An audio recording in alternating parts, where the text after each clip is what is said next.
Gamma Short Hedge Fund had $50 million in capital at the beginning of 2016. Management fees based on assets under management using end of period and incentive fees are 2% and 20% respectively. In 2016, Gamma Short had a 14% return. The hurdle rate is 7%, and the incentive fee is based on returns above the hurdle rate. So we earn a 14% return and 7% hurdle. So our incentive fees will be 7% of because that's the return above the hurdle rate for this period. Assuming that the performance fee is calculated net of the management fee, then the investor's net return for the year 2016 is closest to. All right, so to do net return, we need to calculate our fees, and then we'll subtract that out from the ending AUM, and then we'll divide that into beginning AUM of 50 million and go from there.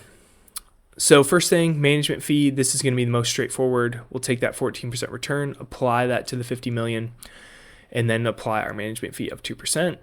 So we have management fees of 1.14, and this is all in millions, so this is 1.14 million. Our incentive fee then is going to be our ending AUM of 57 million. And then we're going to look at profits above the hurdle net of management fees. So above the hurdle, we do 57, and then we subtract 50 times the hurdle. So 1.07, that's going to give us our hurdle. And then we subtract out our management fees as well, since we said that performance fee is net of management. So essentially what this gives us is 57, subtract out the hurdle, subtract out the management fees. So that's the profits left over after those two things are taken out. So we get 2.36 and then apply our incentive fee of 20% to that, gives us 0.472. So our total fees are this amount plus this amount, meaning our net fee return is that ending AUM of 57 million, subtract out the incentive fee, subtract out the management fee, divide by 50, and we get 1.1078, subtract out 1, which gives us 0.1078 or 10.78%. Answer C. Which of the following would be the most suitable strategy for an investor contemplating an investment in cryptocurrencies? Is it A, invest only in smaller cryptocurrencies or altcoins to avoid the influence of whales? B, invest all their savings in one popular cryptocurrency to maximize potential returns? Or C, conduct thorough research and due diligence before investing, diversify their cryptocurrency portfolio, and securely store their passkeys? C definitely sounds like the best answer. These are all key things of doing investment research and due diligence and key parts of the CFA code and standards. We want to do proper due diligence. We want to be diversified, and this part is more applicable to crypto than other asset classes, but securely storing is going to be key. So C is pretty clearly our best answer here. Which of the following expressions most likely refer to the non-monetary benefits of holding an asset? So we have cost of carry, convenience cost, or convenience yield. So we're looking for benefits. So convenience yield is going to be our answer. Convenience cost and cost of carry are both costs, so they're not benefits to us. They're essentially monetary, not benefits. I guess convenience cost would be non-monetary, but it's a cost, not a benefit. So the convenience yield, for example, this would be holding something like gold or real estate, can provide a sense of security and satisfaction because it's a real asset. So that security is kind of the non-monetary benefit of that. Answer C. Luna Babaj is an investor who has invested $150,000 in each in the hedge funds ART and EDD at the beginning of the calendar year. Both funds have a 2 and 10 fee structure, meaning we've got 2% management fee, 10% incentive fee. With management and incentive fees paid at the end of the year, the incentive fee is calculated based on returns above a 6% hurdle rate, net of management fees for both funds. At the end of the calendar year, the value of ART appreciates by 10%, while that of EDD depreciates by 4%. The incentive fee paid to the management of ART is closest to. So let's bring in our calculation here. To calculate the incentive fee, because we are calculating incentive fee net of management fee, and there's a hurdle rate, that makes the calculation a little more tricky. So we still need to calculate our management fee and then figure out the profit above the hurdle. So ending AUM is the first thing we need. So we have a 10% return. We're going to multiply that by our 150 to get ending AUM of 165. 165 times 0.02 is going to give us 3,300 of our management fees that we paid. And then our net of management fee profits are going to be this 165 minus 150 minus 3,300 gives us profits of 11,700. We're going to then take out the hurdle rate. So our hurdle is going to be this 150 times 0.06. And that's going to be subtracted from this 11,700, which will give us our profit above that 6% hurdle. So now that we have this profit above the hurdle, net of management fees, we can take our incentive fee of 10%. 2,700 times 10% gives us 270. Answer A. The table below illustrates details concerning otherwise identical call and put options on a U.S. small cap stock. So we have some different things here: time to expiration, exercise price, option price, vol, type of option, and risk-free rate. Holding everything else constant, which of the following changes will most likely increase the value of the option in question? So we've got A, decreasing the volatility of the call option. Regardless of whether it's a call option or a put option, decreasing volatility is also going to decrease the value of the option. By decreasing the volatility, it essentially makes it so it's less likely that the option is going to end up in the money. So that's the thing you want to think about. So increasing value, what is going to make the option more likely to end in the money, and that's what's going to increase the value.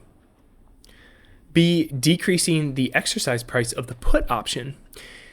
If we decrease the exercise price of a put, so our exercise price right now is $85. If we decrease that to 80, that's going to make our option more out of the money. Or let's say we're at $85 underlying. If the exercise price is 85, we're at the money right now. So there's going to be some value of that put. If we decrease that down to 85, that put is now out of the money because you have to go below 80 to be in the money. So when we're decreasing the exercise price of put options, this is also going to decrease the value of the options. Decreasing the exercise price of a call would increase the value of a call. But we're looking at the put here.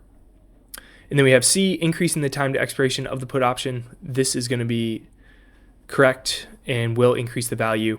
If we have more time to expiration, the option is going to have more time value embedded into the option price, and it's going to be worth more. Conceptually, more time to maturity gives you more of a chance of ending up in the money. Answer C. Which of the following statements is most likely correct regarding derivatives? A, may have an indefinite lifespan. This is not going to be correct. Derivatives always have an expiration date, or for futures, they have an expiration date as well, and that's when the option has to either be exercised, or for futures, when the obligation has to be performed. B, transform the nature of the party's risk exposure. It doesn't transform the risk exposure. Derivatives can be used to transfer risk exposure, but the risk of the underlying is still going to stay the same. It's just a matter of whether I'm keeping that risk or am I using a derivative to pass that on to somebody else.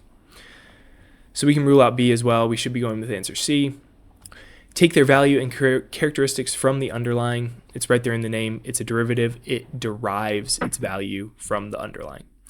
Answer C. In which of the following private equity strategies is the current management team being replaced and the acquiring team is involved in managing the company? Is it A, venture capital? Not likely venture capital. Usually founders are still going to be the ones raising money and running the company when we're in the venture capital stage. So the management team probably isn't going to be replaced in this scenario. B, management buy-ins. This is likely going to be our answer.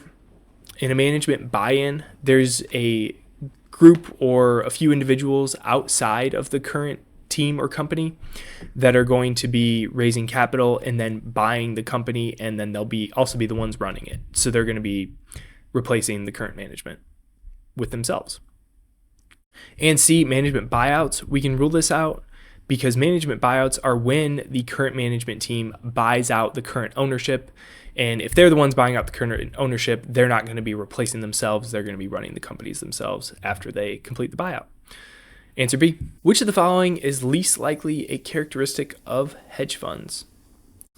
Hedge funds, A, are almost always close-ended.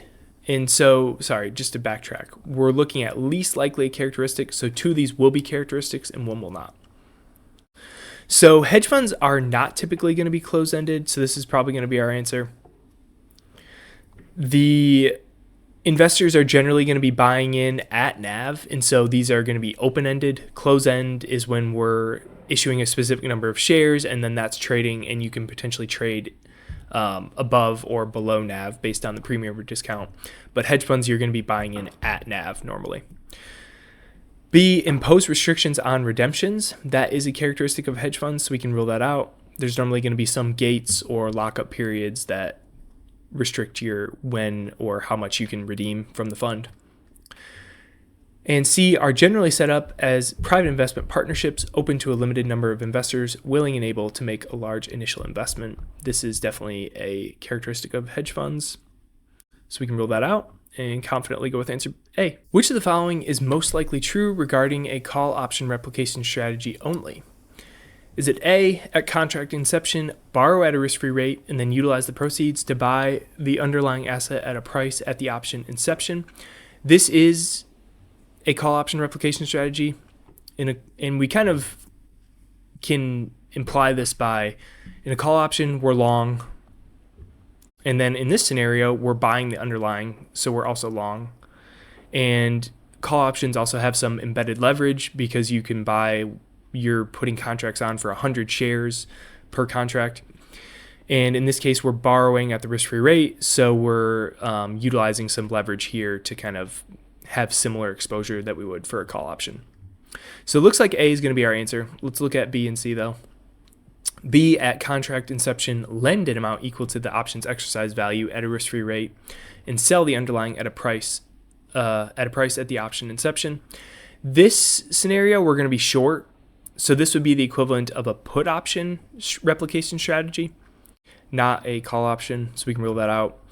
And C, the replication strategy requires adjustment over time depending on the likelihood of option exercise. So this is a little tricky because we do need to incorporate this because our exposure is going to fluctuate over time. However, the key here is for a call option replication strategy only. We would need to do this regardless of whether we're doing puts or call replication. So since we're only looking at a call, A is going to be our best answer. European put and call options on GHG stock both have an exercise price of $50 that expires in 120 days. The underlying asset is priced at 52 and makes no cash payments during the option's life. The risk-free rate is 4.5%. If the put is selling for 3.8, the call's price should be closest to. We'll be using our our put call parity formula here to solve this. So we need to figure out this call price. So what we're going to do is move this value over to here, and that'll be a negative. And what that ends up looking like is we'll plug in that 3.8 for the put given here. Underlying is priced at 52, which we'll see here. And then for the risk-free bond component, we'll take our strike of 50, which is going to be that X component. And then we're going to discount this back at the risk-free rate for 120 days. We do 120 divided by 365 to get that actual compounding amount. And that gives us a call value of 6.5184, which if we round that up, that'll be closest to answer A.